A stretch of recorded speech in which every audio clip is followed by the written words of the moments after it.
Do you remember what it was like to make a friend when you were 7 years old? You are standing on the wood chips at the playground. Your knees are covered in dirt, the air smells like warm mulch, and you make eye contact with another kid who happens to be standing near the exact same swing set as you. You both nod. That is it. You are now inseparable best friends. The social contract was signed in literal seconds, and the only logistics required were making sure you both heard the streetlights click on so you could run home for dinner. Fast forward to today. You are 29, maybe 32. You are sitting on your couch at 8 in the evening on a Tuesday, the blue light of your phone illuminating your exhausted face, trying to figure out how to just grab a 45-minute coffee with someone you actually like. And it is an absolute logistical nightmare. It feels less like friendship and more like trying to execute a hostile corporate merger. You are trading texts for 3 weeks straight. Oh wait, my Thursday is actually crazy. What about the second week of next month? You pull up your calendar. You calculate commute times, and when the notification finally pops up on your phone that morning, instead of excitement, your stomach drops. You feel that tight, heavy dread in your chest because the simple act of meeting up now carries the emotional vulnerability and high-stakes exhaustion of a first date. You actually have to put on hard pants. You have to perform. Welcome back to Paperweight Thoughts. I'm here to help you navigate the messy parts of adulting without losing your mind. Let's be radically honest for a second. When you experience that massive wall of friction just trying to see another human being, what does your brain immediately do? It blames you. You sit there, staring at your unread messages, and that familiar, heavy guilt starts sinking into your chest. Your inner monologue starts running its toxic, low EQ script. You tell yourself, man, I'm just awkward now. I've lost my edge. I don't know how to hold a conversation without making it weird. Or worse, I'm just a bad friend. I am selfish. I am too lazy to maintain my relationships. And eventually, everyone is going to figure it out and abandon me.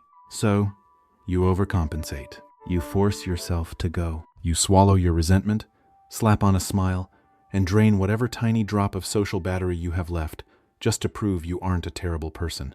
Here is the harsh but incredibly liberating truth. The instinctual mistake we all make is internalizing this friction. We think, I'm just awkward now, or I'm losing my social skills, or I'm just a bad friend. You aren't. You are simply trying to make friends in an environment completely hostile to organic connection. I want you to really hear that. Strip away your fear of not being liked for a second and look at the underlying mechanics of your life. You are not a socially inept failure. You are a profoundly tired adult trying to force the effortless proximity of a childhood playground into a modern reality built on 40-hour work weeks, exhausting commutes, and relentless digital burnout. It is a completely rigged game, and you are losing sleep over the fact that you aren't winning it. You are taking a structural, societal problem, the absolute isolation of modern adulthood, and you are carrying it on your shoulders as a personal character flaw. Stop doing that. I need you to put that heavy, useless guilt down. If you've ever looked at your weekend calendar and felt completely exhausted before you even left your house, let me know in the comments. You are definitely not alone in this. Let's trace this exhaustion back to where it actually started. Right now, almost every single one of us is walking around suffering from a massive, unspoken hangover. And it is not from alcohol. It is a friendship hangover from our early 20s. You are burning out because you are desperately trying to apply a college-level friendship playbook to a 30-something adult life. You are running outdated software on a completely different operating system, and you are sitting there wondering why your battery is constantly crashing. Picture this. It is 2:15 in the afternoon on a Wednesday. You are stuck in a soul-crushing 50-minute Zoom meeting that easily could have been an email. You are trying to nod and look engaged on camera, but your phone is sitting just out of frame on your desk, and the screen is violently lighting up every 30 seconds.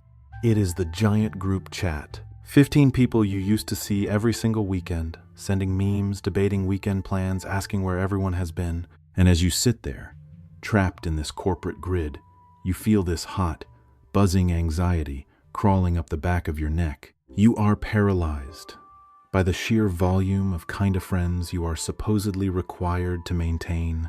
Then comes the absolute worst part. Your phone buzzes again. It is a direct message from one of them. You glance down and read the words, "Hey, we never hang out anymore."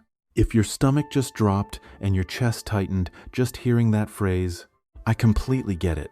When you see that text, your brain instantly drops into a low EQ panic state. Your inner monologue starts screaming, "Oh my God, they are mad at me. I have been so distant. I am neglecting them. I have to fix this immediately before they realize I am a terrible person." So, out of sheer, unadulterated guilt, you drop into fawning mode. You over-accommodate to soothe their disappointment. You furiously type back, "I am so sorry. Things have been completely insane at work. Let's do bottomless brunch this Sunday. I promise I will make it work." You just committed yourself to a 2-hour, $80 outing halfway across the city that you absolutely do not have the social battery for. And the worst part is, the second you hit send on that text, the dread instantly sets in. You spend the next 4 days anticipating how exhausting Sunday is going to be.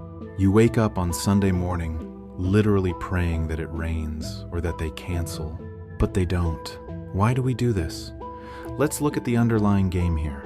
When faced with the guilt of adult distance, your default reaction is to perform the role of the good friend to keep the peace. You strip away your own boundaries because you mistakenly believe that being a good friend means being constantly accessible. You drain yourself dry, trying to manually force a level of proximity that simply does not exist naturally anymore. So, you show up to that brunch already exhausted.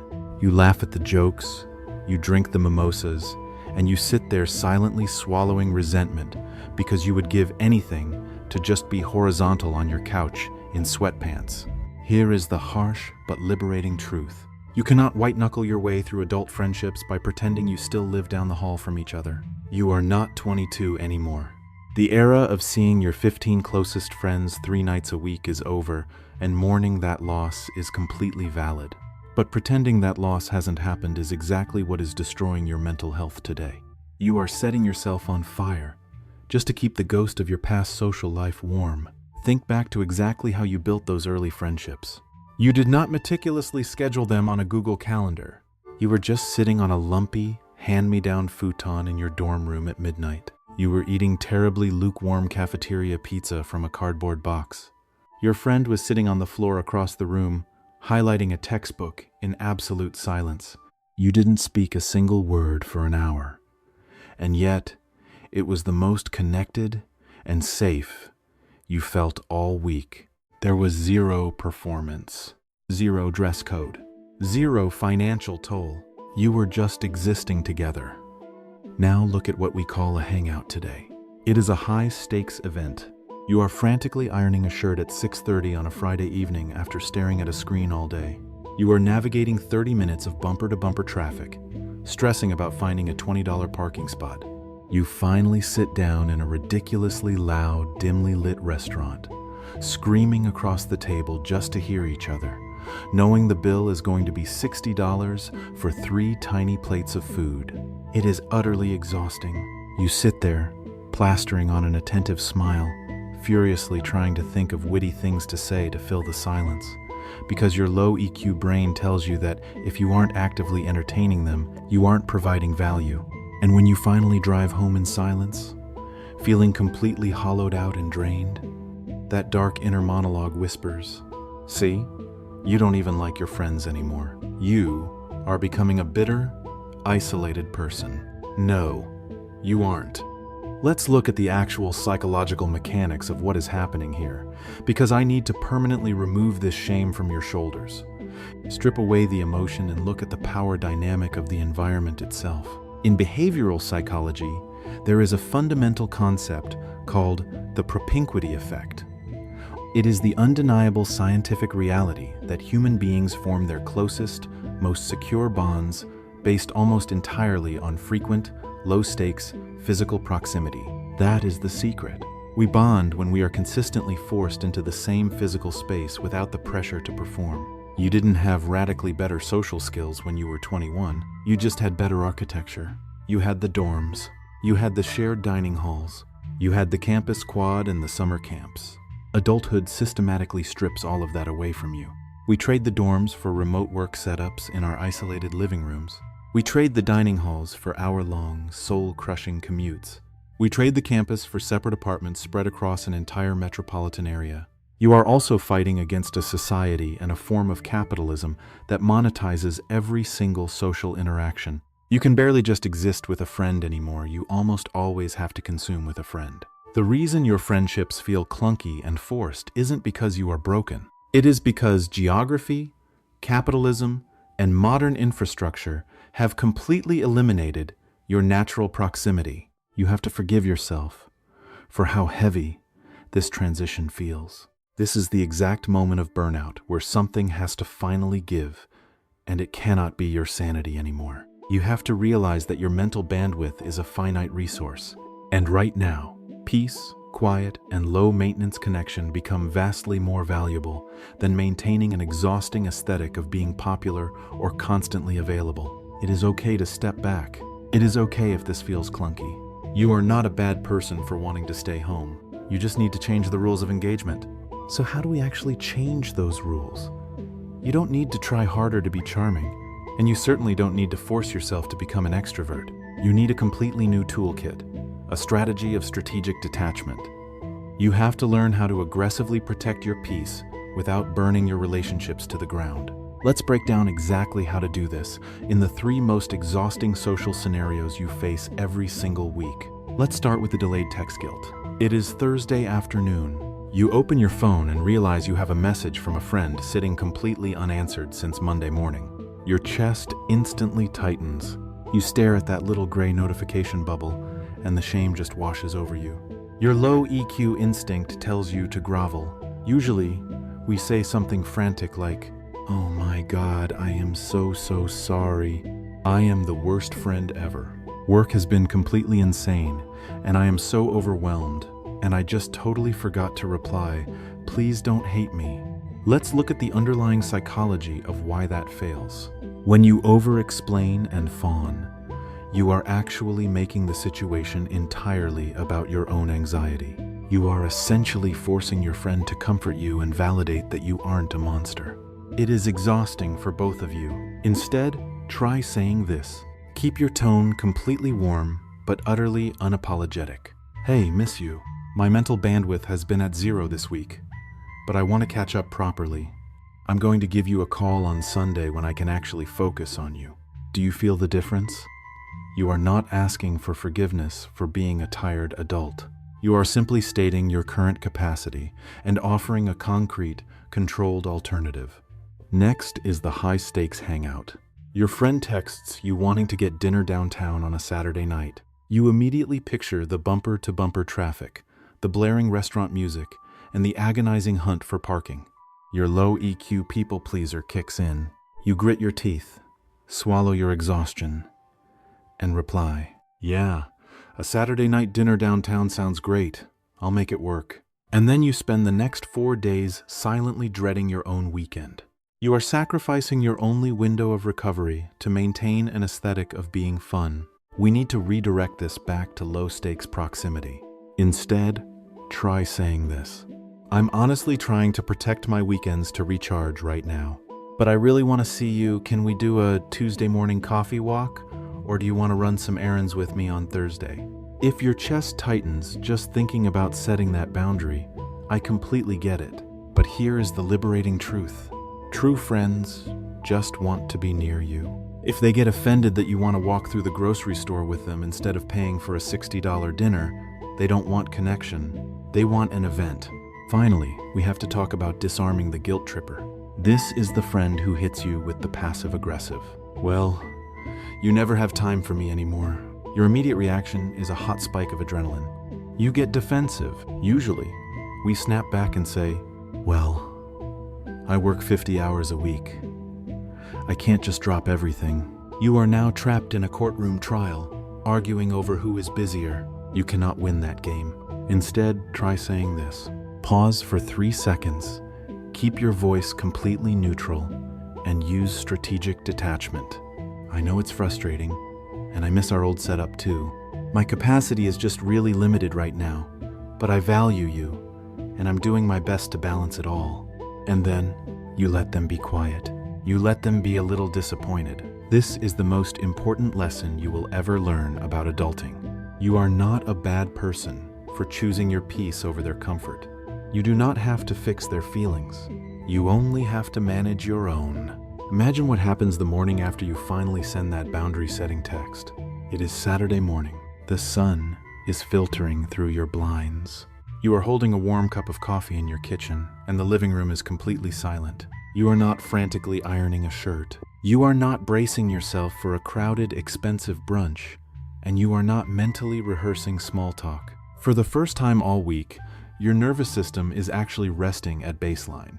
But almost immediately, as you take a sip of that coffee, your low EQ brain tries to hijack your peace. It looks at that quiet apartment, and it whispers, "Your circle is getting so small. If you keep saying no, eventually people are just going to stop asking." If you don't have 20 people showing up to your birthday dinner anymore, it means you are failing at being a normal human being. It means you are fundamentally unlovable. We instinctively panic because we have been deeply conditioned to measure our social worth by the sheer volume of bodies in our contact list. We are still judging our adult reality using the brutal metric of a high school cafeteria. Let's put a psychological X-ray on that fear. Here is what is actually happening when your social calendar starts to clear out. You are not shrinking your life. You are condensing it. You are transitioning out of the chaotic, highly reactive friendships of your 20s. Those early relationships were built on constant motion, sheer geographical convenience, and a deep, underlying terror of missing out. They were incredibly wide, but they were exhaustingly shallow. You are now entering the era of secure, proactive friendships. And by definition, that requires a significantly smaller footprint. You simply do not have the emotional bandwidth to maintain deep roots with 15 different people. And the beautiful truth is, you do not have to. Let's be radically honest for a second. It is completely okay if your circle gets smaller. In fact, it is supposed to. A smaller circle does not mean you are becoming a bitter, isolated recluse. It means your relationships are finally getting heavier, deeper, and more authentic. You are trading a dozen exhausting, high-maintenance acquaintances for 2 or 3 people who actually know how to hold space for your tired, messy, real self. You are finally finding the people you can sit in silence with, the people who do not require a performance. If you are struggling with this transition, and you constantly feel guilty for either not having enough friends or not being a good enough friend to the ones you have, I highly recommend the book Platonic by Dr. Marisa G. Franco. It brilliantly breaks down the science of making and keeping friends as an adult without burning yourself out. It's essentially a survival toolkit for this exact phase of life. I've put a link in the description for you. You do not have to navigate this transition in the dark. You have full permission to stop performing. You have permission to let go of the people who demand a version of you that no longer exists. I'm Alex, and this is Paperweight Thoughts. I'm here to help you get a little stronger every day. Subscribe if you want to figure this messy adult life out together. Take a deep breath, protect your peace this week, and I'll see you in the next one.